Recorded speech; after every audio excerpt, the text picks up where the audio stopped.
А почему мы вообще решили, что работать можно только после выпуска? Вот серьезно, ты 4 года учишься, сдаешь экзамены, получаешь диплом, и только после этого впервые начинаешь искать работу по специальности. А что, если начать раньше? В Алабуга-Политех студенты могут совмещать обучение с работой уже с первого курса.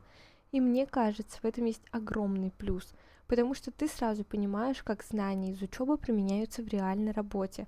И самое главное, получаешь опыт еще до выпуска. То есть через несколько лет у тебя уже будет не только диплом, но и понимание профессии. А это, как мне кажется, совсем другой старт.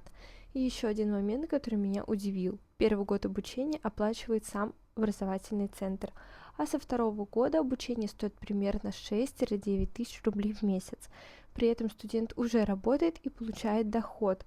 Поэтому, если ты сейчас выбираешь, где учиться и как начать карьеру, я бы точно изучила этот вариант. Ссылка со всей информацией в шапке профиля.